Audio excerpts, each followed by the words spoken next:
Olá, vocês já ouviram falar em arqueologia proibida?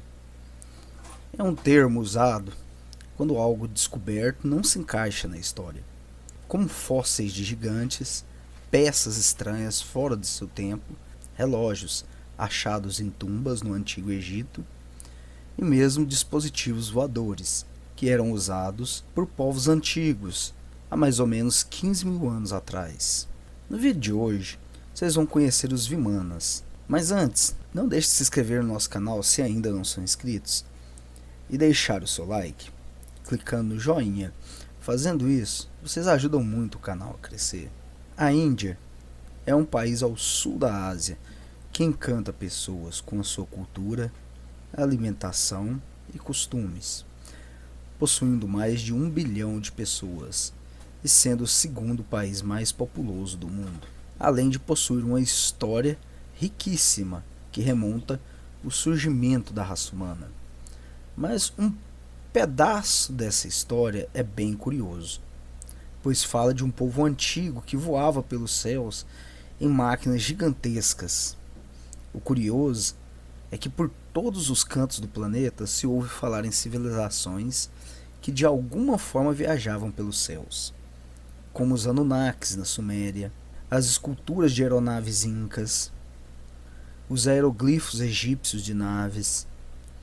Mas o que mais chama a atenção são alguns textos antigos, chamados Vedas, que contam sobre a existência de um império há cerca de 15 mil anos no norte da Índia, chamado de Rama, que, de acordo com Platão, esse império foi destruído há cerca de 12 mil anos atrás. As cidades desse lugar eram muito evoluídas para o seu tempo, já que possuíam um sistema de irrigação, esgoto, avenidas e até mesmo iluminação pública. Existiam, no total, 7 cidades antigas nos textos védicos. Essas cidades eram chamadas de Rishi e eram habitadas pelos súditos dos antigos deuses hindus.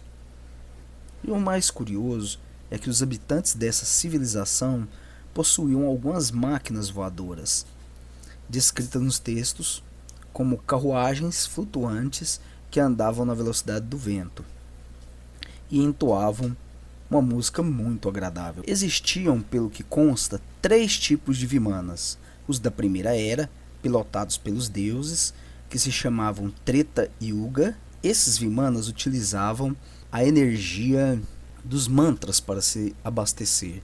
Esses mantras eram canções que elevavam e energizavam o espírito e os equipamentos. Já os da segunda era se chamavam Dvapara Yuga e usavam a energia do Tantra para se locomover, que seria uma energia que ligaria o espírito das pessoas às máquinas. Já os Vimanas da terceira era, utilizados pelos humanos, se chamava Kritaka, ou Vimanas mecânicos.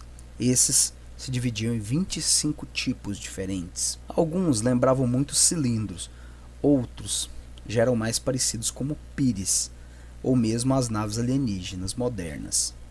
E alguns ainda tinham o formato de um grande cone. Os textos sobre essas máquinas voadoras falam sobre como construir um e até mesmo as formas de pilotar um. Esses objetos eram tão incríveis que podiam flutuar em todas as direções e levantar voo. O texto que menciona tudo isso se chama Mahabharata, um poema épico indiano que possui em média 72 mil versos. Muitos pesquisadores acreditam que os eventos narrados no texto ocorreram entre 1000 a 900 anos antes de Cristo. As naves voavam com um motor de propulsão à base de mercúrio.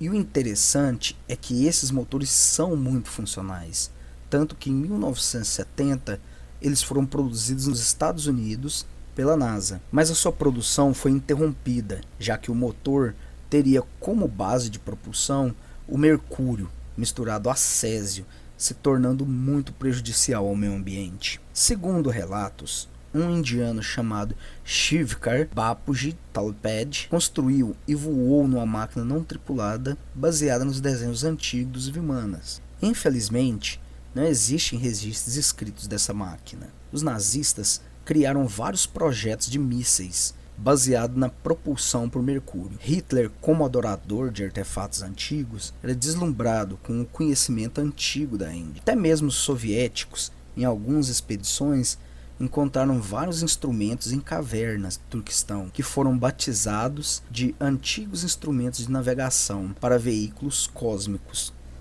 Esses instrumentos tratam de cones de vidro com uma gota de mercúrio na ponta. Acredita-se que os indianos voavam por essas máquinas por toda a Ásia e até mesmo a Oceania, já que vários artefatos foram encontrados ligando esses lugares com a Índia. Um texto babilônico também traz anotações de máquinas voadoras que foram presente de amigos que vieram de longe e ajudou a salvar muitas vidas.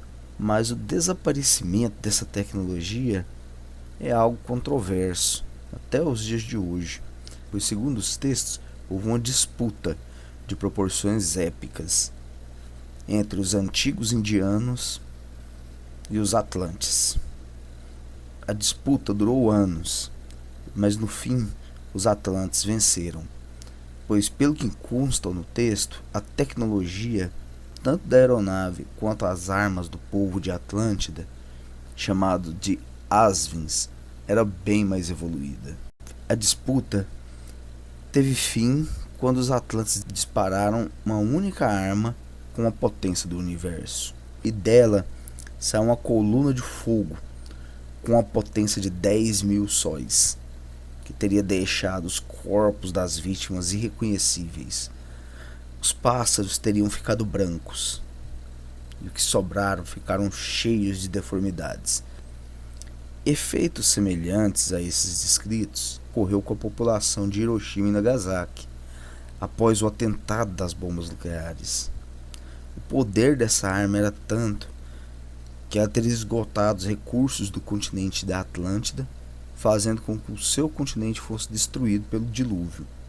Muitos indianos acreditam que isso não é só mitologia, como muitos dizem, e que essas civilizações realmente tenham existido com suas máquinas, como descrito nesses textos sagrados.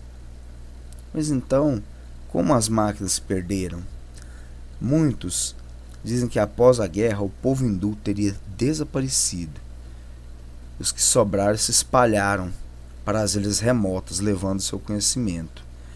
Inclusive na ilha de Páscoa, que fica a mais de 18.000 quilômetros da Índia, foram encontradas umas escrituras que até hoje não foram traduzidas.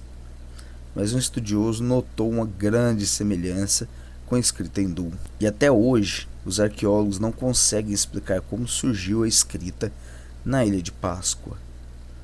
Já as aeronaves, com o resto da tecnologia, foi destruído no confronto. E como o dilúvio da Atlântida, não teria restado mais nada dessa tecnologia magnífica. Mas e aí? Vocês acreditam que em alguma época esquecida os seres humanos possuíam alguma capacidade de voo que foi perdida no tempo? Deixa aí nos comentários pra gente saber. Talvez vocês se interessem por um desses conteúdos que estão aparecendo aí nos cards nesses instantes.